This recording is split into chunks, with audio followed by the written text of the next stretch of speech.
Hello there. My name is Gerald Gangaram, Vice President here at the Bill of Rights Institute.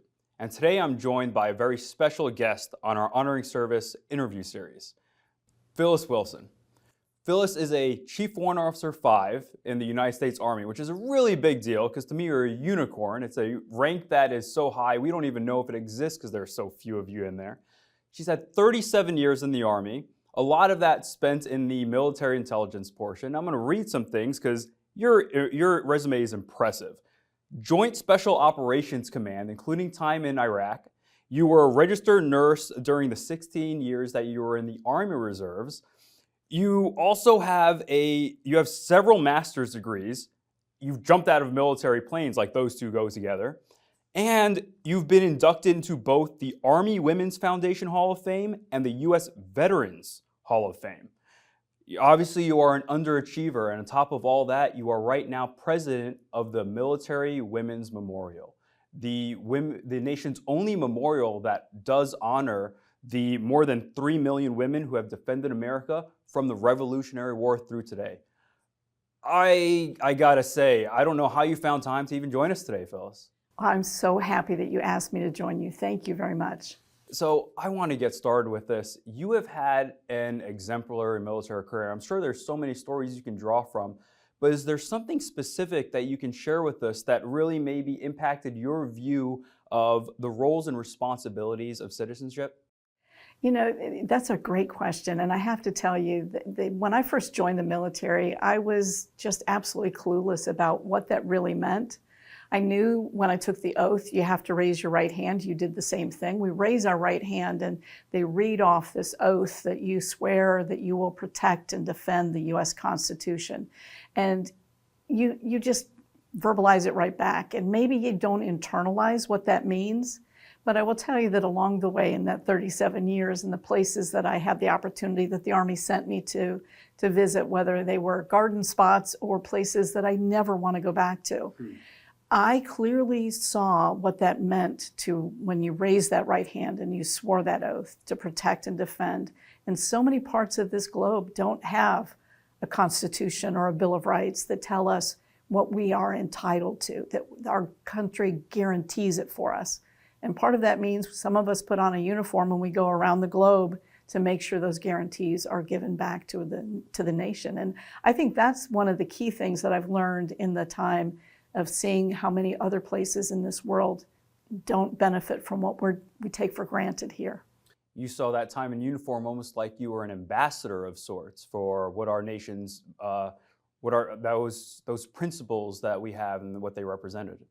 I saw my time in uniform, and I would tell many other people this, that when we're walking around even here in the United States with showing our uniform and people seeing us, to me, I take it as I'm wrapped in America's flag. And I want to be sitting up a little bit straighter, knowing that people are watching me because they judge us based on they know we're wearing that uniform. What does that mean to America? We need to be demonstrating the higher standards. You exemplify the nation's founding principles with your life of service. And when I think about that, I think about in our curriculum, we have an American Portraits section that really highlights some people that do that. And we have a whole section on General Pershing.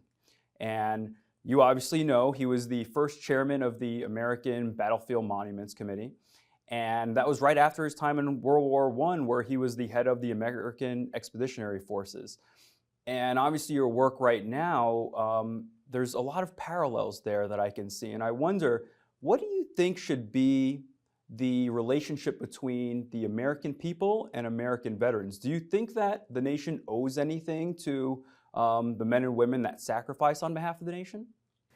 That's a great question. I personally don't think America owes us anything. We volunteered.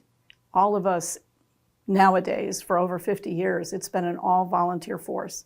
We chose it. We weren't drafted in. We weren't mandated that we must serve. We chose to do that. And again, what are we doing? We're serving. As a servant to the nation, you're not owed anything back. But we do. It's nice when people thank us.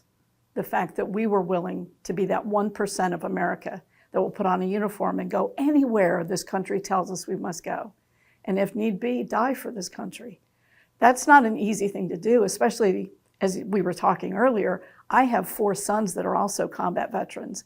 It is far easier for me to go to a combat zone than it is to see somebody I care about deeply, like a son, go. But I don't expect America, I don't think they owe us anything back, but they should be aware, they should be informed of what it takes for us to train and willingly go over there. And when we come back, there are some of us that struggle, and there are many of us that don't.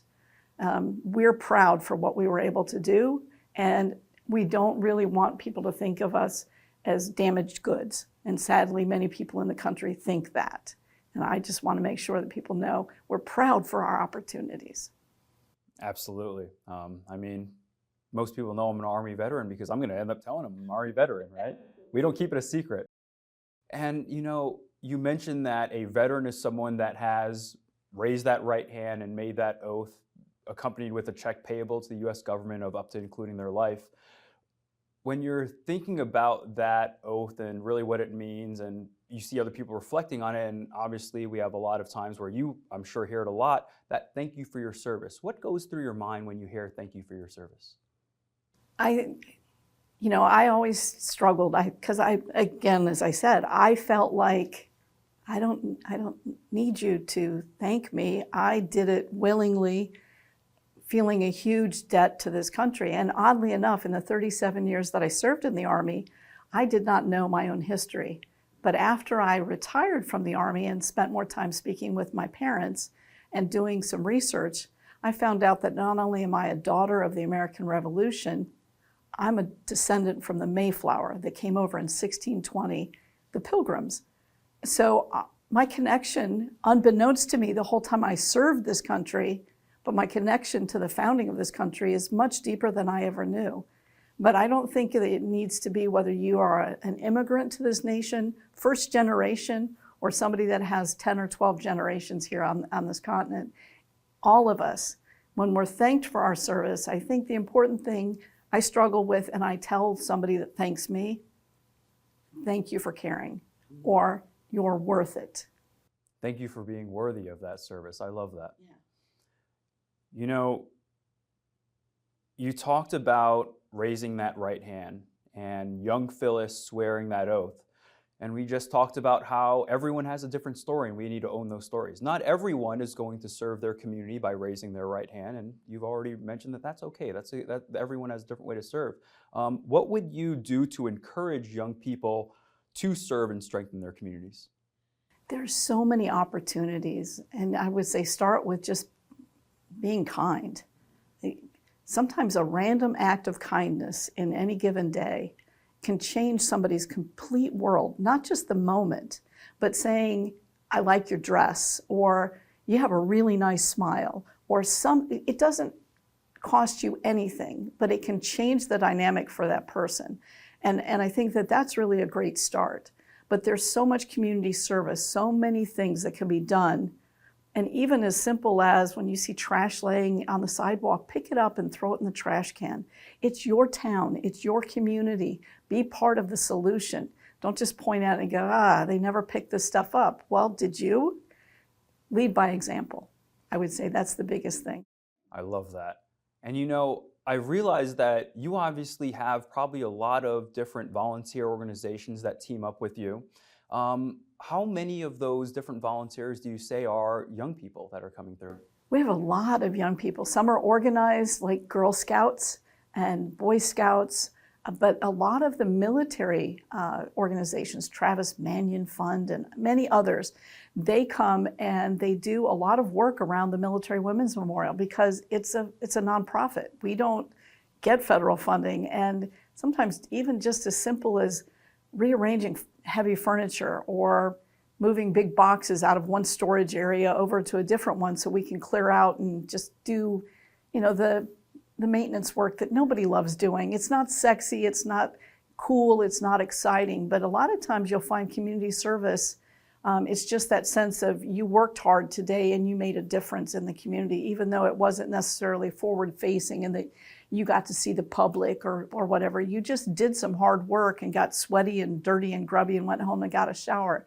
But afterwards, you probably find, that was a good day. Amazing. You know, I know that you have such a busy schedule, and I'll ask you one more question. Are there any parting words that you would like to impart on our teachers and students before we end here today?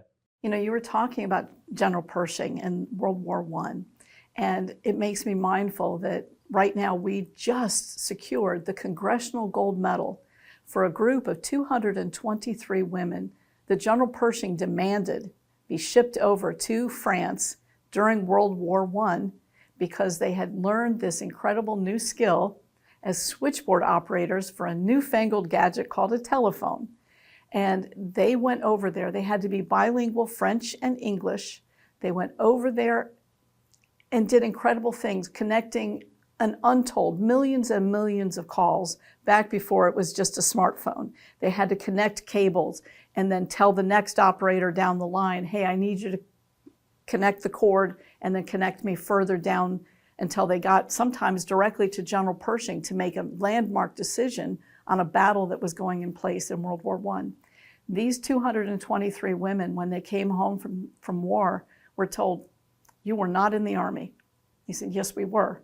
They fought doggedly for nearly 60 years up on Capitol Hill until in 1977, they were finally awarded veteran status and honorably discharged from the United States Army. Now, in the past couple of weeks, they have achieved Congressional Gold Medal award status. And we're going to have a big ceremony coming up soon at the Military Women's Memorial. And one of those women that fought so incredibly hard to make sure that their service was told forevermore makes me mindful of another World War I woman who served in the Navy. And she was there the day the memorial opened at 101 years of age. Imagine a Navy woman that served in 1918 at 101 now is standing there watching her memorial being opened and dedicated to the country. And she spoke and she said, when I served in the Navy in 1918, World War I, when I served in the Navy, women could not even vote. And she says if she could do it over again, she would in a heartbeat. And she encourages young people to go for it. Chase your dreams. And it could have only been a crazy dream, but there she was, unable to vote, raising her right hand, swearing an oath to the Constitution to defend it. And shortly thereafter, 2 years later, women had the right to vote. So I think it's always empowering to see what one person can do with a little bit of gumption and dedication and drive. And sometimes stepping out on it's almost like a diving board, walking all the way out to the edge. And it's like, are you going to leap or are you going to turn around and walk back and get off the board?